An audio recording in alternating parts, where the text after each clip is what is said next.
तो भाई लोग कल की मूवी की तरफ से कुछ पोस्टर को रिलीज किया गया जहां हम इस कॉइन को कई जगह देख सकते हैं। आखिरकार ये सिंबल है क्या और इसके बारे में कोई बात क्यों नहीं कर रहा। सच में ये सिंबल या कॉइन बहुत सारी चीजों को रिवील करता है। एक एक करके समझते हैं कि इसका मतलब क्या है। तो यहाँ पर ये जो रेफरेंस लिया गया है ये लिया है प्राचीन थाईलैंड से। जी हाँ, ये थाईलैंड का प्राचीन कॉइन है जो थाईलैंड में BE 2530 में मौजूद था। इस कॉइन को जातु कम रामथैप चैबिट सोम वांग कहा जाता है, जहाँ इस कॉइन को फुलफिलमेंट ऑफ लाइफ बोला जाता है। और इस कॉइन के आगे जो जातु शब्द है उसका अर्थ है चारों ओर की दिशाएं, और जो इसका अगला शब्द जो कम है उसका अर्थ है सीमा। फिर आता है राम जो विष्णु भगवान के 7वें अवतार हैं, और फिर आता है थेप जिनका अर्थ है देवता। तो ये जो थाईलैंड का कॉइन है ये रिप्रेजेंट करता है विष्णु भगवान के 7वें अवतार श्री रामचंद्र जी को, साथ ही ये लाइफ को भी रिप्रेजेंट करता है। और यहाँ पे इस कॉम्प्लेक्स में इस कॉइन का जो यूज किया गया है वो इसी चीज को दर्शा रहा है कि यहाँ पे यास्किन गॉड बन के बैठा हुआ है, और वही एक ऐसा है जो पूरे अर्थ पे सुप्रीम है। जब मैंने इस डिटेल्स को देखा तो मुझे नहीं लगा कि इंडिया सिनेमा इस लेवल तक जा सकता है, लेकिन ट्रेलर देखने के बाद मैं पूरे ढंग से कह सकता हूँ कि ये एक मास्टरपीस होने वाला है।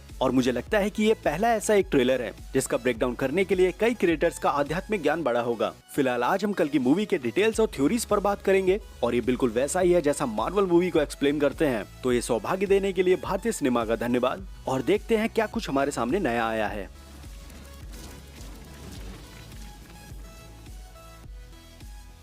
इसके बाद अगली डिटेल्स में हम यहाँ पर देखते हैं कि जब अश्वत्थामा इस मंदिर में होते हैं तब पीछे एक ऋषि की मूर्ति नजर आती है जो एक तरह की ध्यान मुद्रा में है, और ज्यादातर इस मुद्रा में हनुमान जी को दिखाया गया है। लेकिन यहाँ पर ये मूर्ति किसी ढंग से हनुमान जी नहीं लग रही। और अगर आपको पता हो तो 7 चिरंजीवी में वेद व्यास जी भी हैं, तो हो सकता है कि ये रेफरेंस बाकी 7 चिरंजीवी के लिए हो, क्योंकि भविष्य में जो कली के साथ कल्कि का युद्ध होगा उस युद्ध में ये 7 चिरंजीवी कल्कि का साथ देंगे। लेकिन अभी के लिए इस कल्कि मूवी में कल्कि का जन्म हो रहा है, जहां में अभी तक एक ही चिरंजीवी अश्वत्थामा को दिखाया गया है। और मैं पूरे ढंग से श्योर हूँ कि इस मूवी में हमें कली को नहीं दिखाया जाएगा, बल्कि यास्किन के थ्रू कली तक पहुंचा जाएगा। ये बिल्कुल वैसा ही है जैसा हमने मार्वल मल्टीवर्स में थैनोस की जर्नी को देखा था। और हाँ, यहाँ पर एक चीज ध्यान रखो कि कल्कि ही कली को मारेंगे, और उसके लिए कल्कि को बड़ा होना पड़ेगा। और इस मूवी में सिर्फ कल्कि का जन्म दिखाया जा रहा है, जिसको रोकने के लिए कॉम्प्लेक्स के लोग और यास्किन लगे हुए हैं। और जो यहाँ पर सुमेटी का कैरेक्टर है जिसको कॉम्प्लेक्स के लोग मारना चाह रहे हैं, ये बिल्कुल वैसा ही रेफरेंस है जैसा हमने श्री कृष्ण जी का जन्म देखा था, जहाँ कंस उनका मामा उनको मारना चाहता था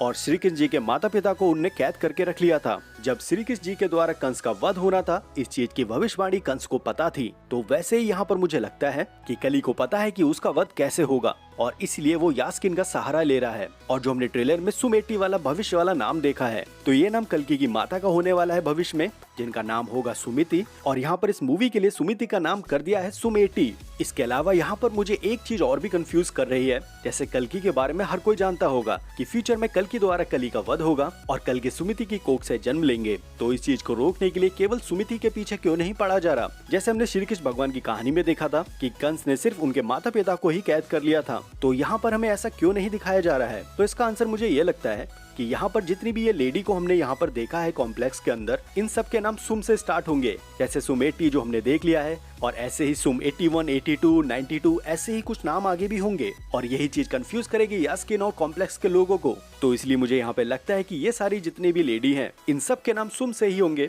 और इनकी कोख से पैदा होने वाले बच्चों को यहाँ पे मार दिया जाएगा। इसके अलावा मुझे इस मूवी से एक और उम्मीद है। अगर ये कैरेक्टर मुझे इस मूवी में देखने को मिल गया तो ये मूवी पूरी तरह से गेम चेंज कर देगी। मैं बात कर रहा हूँ काकभूषण जी की। ये वो हैं जिन्होंने 11 बार रामायण को और 16 बार महाभारत को देखा है। ये एक ऐसे अमर प्राणी बन गए हैं जो मल्टीवर्स में ट्रैवल कर सकते हैं। और हमें कुछ ऐसा दिखाया जाए कि ये कल की सिनेमैटिक यूनिवर्स की कहानी काकभूषण जी द्वारा सुनाया जाए। ये चीज बिल्कुल सेम वैसी वाइब देगी जैसा हमने वॉचर को देखा है। लेकिन अब यहाँ पर थोड़ा सा सीन चेंज है, क्योंकि ये काकभूषण जी हमारे ग्रंथों से हैं, और इनको बड़े पर्दे और लाइव एक्शन में देखना हमारा सौभाग्य होगा। चलिए अब हम थोड़ा बात कर लेते हैं कली के बारे में। तो कली कोई फिजिकल फॉर्म नहीं है, बल्कि ये एक तरह की काली धुंध या कालिक है जिसको आंखों से नहीं देखा जा सकता। और इस काली धुंध में कई सारी बुराई मौजूद हैं, और ये कली मुख्यतः 5 चीजों पर निवास करता है, जिनमें से एक सोना भी है। और जो ट्रेलर में हमने यास्किन को देखा है तो उसके गले में भी एक सोना है, और जो पूरा का पूरा कॉम्प्लेक्स बना हुआ है उसमें भी हम कई जगह पर सोना को देख सकते हैं। और मुझे लगता है कि कल की मूवी में जो हमें कली को दिखाया जाएगा वो हमें फिजिकल फॉर्म में नहीं दिखाई देगा, बल्कि एक तरह की फॉर्मलेस एनर्जी होगी जो अपने प्रचंड रूप में आने के लिए एक बॉडी ढूंढ रही होगी। और यही कॉन्सेप्ट यास्किन पर भी लग रहा है,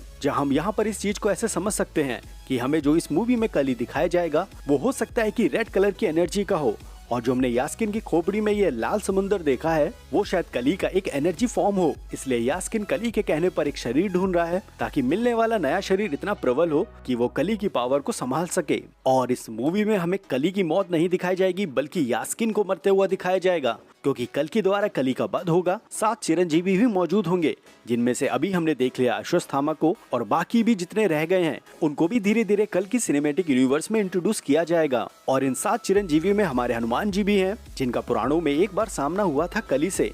कली ने हनुमान जी के उपासना और उनकी भक्ति का मजाक बनाया था और हनुमान जी को ये समझ में नहीं आ रहा था कि ये सब क्या होने लगा है, इसलिए वो कैलाश की तरफ गए शिव जी से मिलने, जहाँ शिव जी ने उन्हें ये बताया कि कली का आगमन हो चुका है, लोग अत्याचारी हो जाएंगे, दुराचारी हो जाएंगे और सिर्फ आप ऐसे ही होंगे जो भविष्य में कली को मारने के लिए कल्कि का साथ देंगे। इसके अलावा यहाँ पर हनुमान जी अपनी एक शक्ति को प्रकट करते हैं जिसके बारे में किसी को कुछ भी नहीं पता। तो जब यहाँ पर कली चारों ओर एक धुंध में फैल जाता है चारों ओर, जो अब कैलाश मानसरोवर पर भी पहुंच चुका था, तब हनुमान जी क्रोधित होकर यहाँ पर टाइम को रिवर्स करते हैं अपनी गदा से। और इसी चीज को देखकर शिव जी यहाँ पर हनुमान जी को रोकते हैं। तो हनुमान जी के पास एक ऐसी पावर भी थी जिससे वो टाइम को रिवर्स भी कर सकते थे। फिलहाल हनुमान जी और कली का पहले ही विवाद हो चुका है, जिनको हम आगे सिनेमैटिक यूनिवर्स में जरूर देखना चाहेंगे। साथ ही कल्कि के साथ इन 7 चिरंजीवी को भी देखना चाहेंगे। इसके बाद अगली डिटेल्स है ये पेड़ जो शंभाला में है। इस पेड़ को अश्वत्थ कहा जाता है, जिसकी जड़ ऊपर होती है और शाखाएं नीचे। एक तरह का ये इन्वर्टेड पेड़ होता है, जहाँ ये बोला जाता है कि इस पेड़ पर विष्णु भगवान निवास करते हैं। साथ ही बताया ये भी जाता है कि जो कल्कि अवतार होने वाला है उनका जन्म इसी पेड़ के नीचे होगा। इसके अलावा यहाँ पर इस पेड़ के चारों ओर की जमीन को देखें तो यहाँ पर एक चक्र बना हुआ है और ये चक्र का सिंबल है हार्ट चक्र, जिसको हम अनाहत चक्र बोलते हैं। इस चक्र का कलर हरा होता है और अगर आप इस चक्र को और भी ज्यादा डीप से समझोगे तो इस चक्र को रिप्रेजेंट किया है हरियाली से, मतलब कि प्रकृति का जितना भी हरा भरा सब कुछ है वो सब कुछ आपके हार्ट चक्र को एक्टिवेट करता है और इसलिए इस चक्र पर एक पेड़ को भी दिखाया जाता है। और यहाँ पर जब इस अनाहत चक्र की बात हो रही है तो एक छोटा सा उपाय भी ले लो कि जो लोग इमोशनल ब्लॉकेज से गुजर रहे हैं, मतलब किसी तरह का कोई इमोशन अपने अंदर दबा के बैठे हुए हैं, चाहे वो किसी चीज का भी हो, चाहे आपके वो ब्रेकअप का या किसी प्रियजन का जाने का या किसी तरह का कोई भी इमोशंस, बस आप किसी भी हरे भरे पेड़ के पास जाइए और उसको कस के गले लगा लीजिए और उसको गले ऐसा लगाना कि आपका सीना उस पेड़ से टच हो रहा हो। कुछ ही मिनटों में आपके सारे इमोशन फिल्टर हो जाएंगे। और अगर आपके आस पड़ोस कोई भी ऐसा पेड़ नहीं है तो अपने पापा को जाके गले लगा लो, और वो आपके बस की बात नहीं है, लेकिन फिर भी एक बार कोशिश जरूर करना।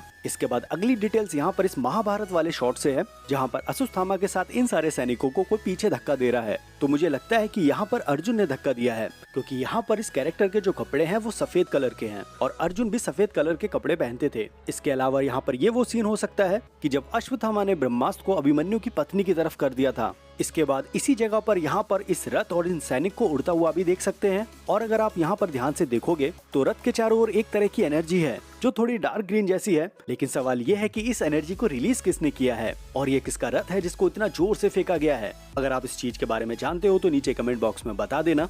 इसके बाद इसी सीन में यहाँ पर साइड में एक बॉडी को देख सकते हैं जिसका सिर नहीं है, तो हो सकता है कि ये बॉडी द्रोणाचार्य की हो, क्योंकि महाभारत में द्रोणाचार्य की मृत्यु शीश कटने से ही हुई थी। कहानी ये थी कि इसी युद्ध स्थल पर अश्वत्थामा नाम का एक हाथी भी था, जिसको श्री कृष्ण भगवान ने भीम से मरवा दिया था और चारों तरफ शोर हो गया था अश्वत्थामा हतो हता, जिसका अर्थ होता है कि अश्वत्थामा हाथी मारा गया, जिसका अर्थ होता है अश्वत्थामा हाथी मारा गया। तब यहीं पर द्रोणाचार्य के पास सबसे निकट युधिष्ठिर भी थे, जिन्होंने चालाकी से अश्वत्थामा हतो हता की जगह अश्वत्थामा हतो को बहुत धीरे और हता बोल दिया, जिसके कारण द्रोणाचार्य को ये लगा कि उनका बेटा अश्वत्थामा मारा गया है। और इसी के चलते द्रोणाचार्य एकदम शोक में आ गए और सब अस्त्र त्याग कर वो शांति से ध्यान मुद्रा में बैठ गए और यहीं पर धृष्टद्युम्न ने द्रोणाचार्य का शीश काट दिया था। तो हो सकता है कि यहाँ पर ये जो बॉडी हमें दिखाई दी है वो द्रोणाचार्य हो।